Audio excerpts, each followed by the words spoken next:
Muy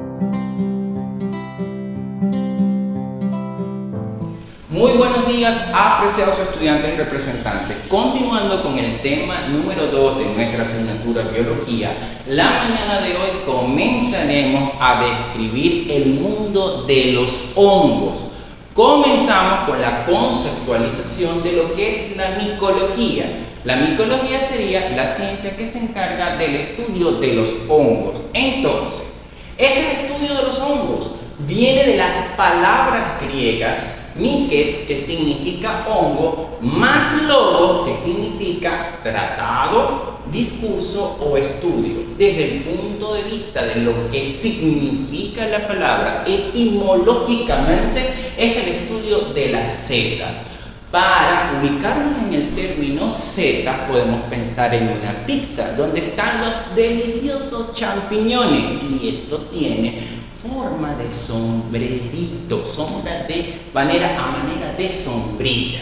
Entonces, esas setas se encuentran entre los hongos más grandes, pertenecen a la división Basidiomycota. Y lo que atrajo la atención de los naturalistas antes de que se pensara siquiera en microscopio o aún en sistemas de lentes sencillos.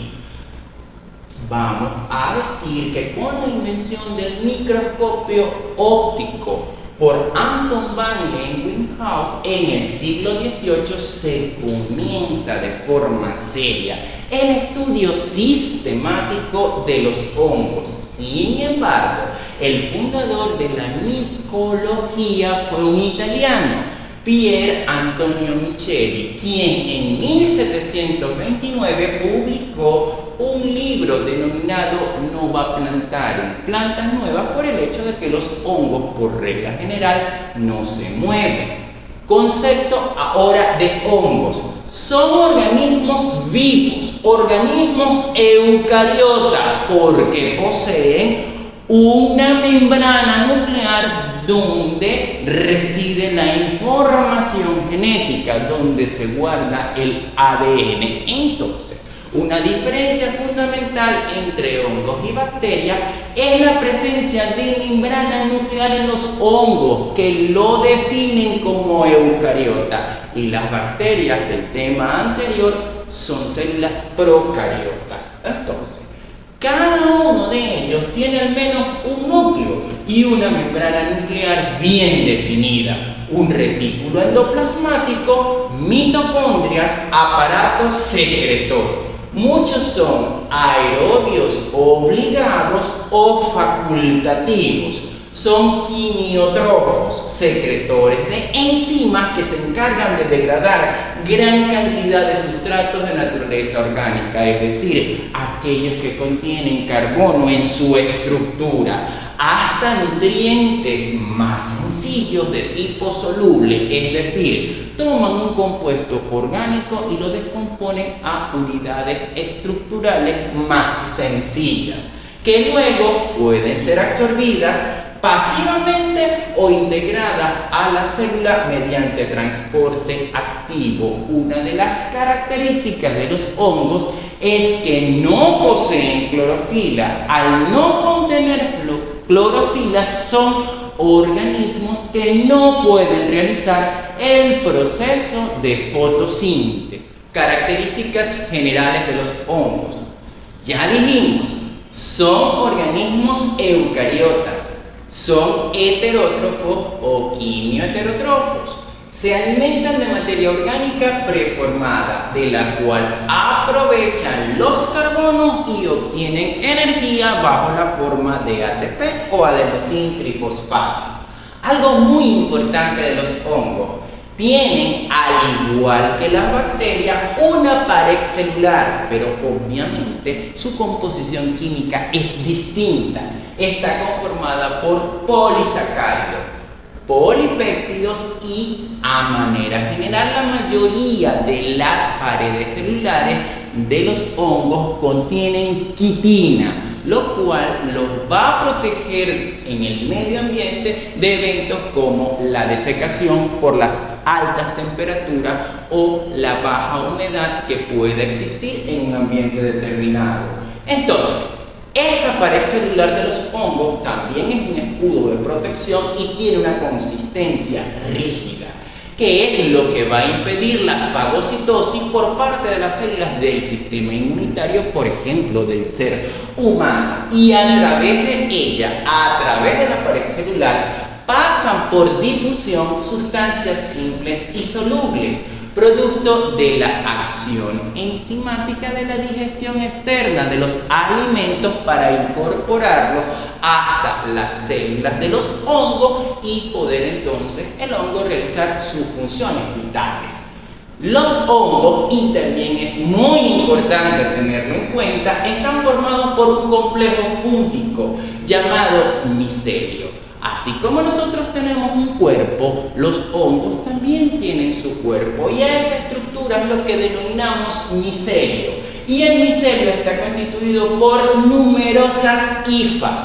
Y a estos hongos constituidos por hifas denominamos hifomicetos o mohos. Sencillito, cuando vamos a un baño y no está bien lavado, entre las baldosas aparecen unas manchitas de color negro o de color verde. Esto es por acción del crecimiento de los hongos. ¿Qué necesitan los hongos? Humedad, un ambiente con un pH ácido en torno a 6 y por supuesto una fuente de carbono para poder nutrirse. O por estructuras más sencillas, unicelulares o levaduras, y a estos los conocemos como blastomicetos y se van a reproducir por gemación, sobre todo en el caso de las levaduras. Los hongos poseen las siguientes organelas: un núcleo rodeado por membrana nuclear bien definida, mitocondrias, retículo endoplasmático, aparato de Golgi, membrana citoplasmática que contiene ergosterol.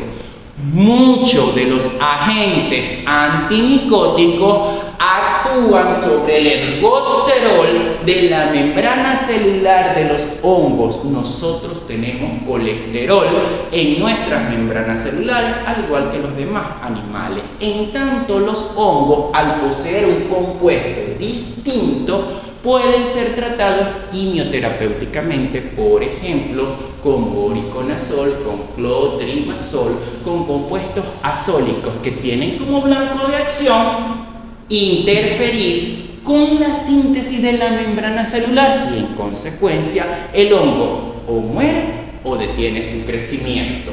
Cuerpos cisternales o dictiosomas que liberan macrovesículas, pero muy importante la liberación de las microvesículas por este tipo de estructuras denominadas dictiosomas, porque contienen una enzima muy útil para el hongo, la que permite la síntesis de la quitina, y a esta se le denomina quitina sintetasa.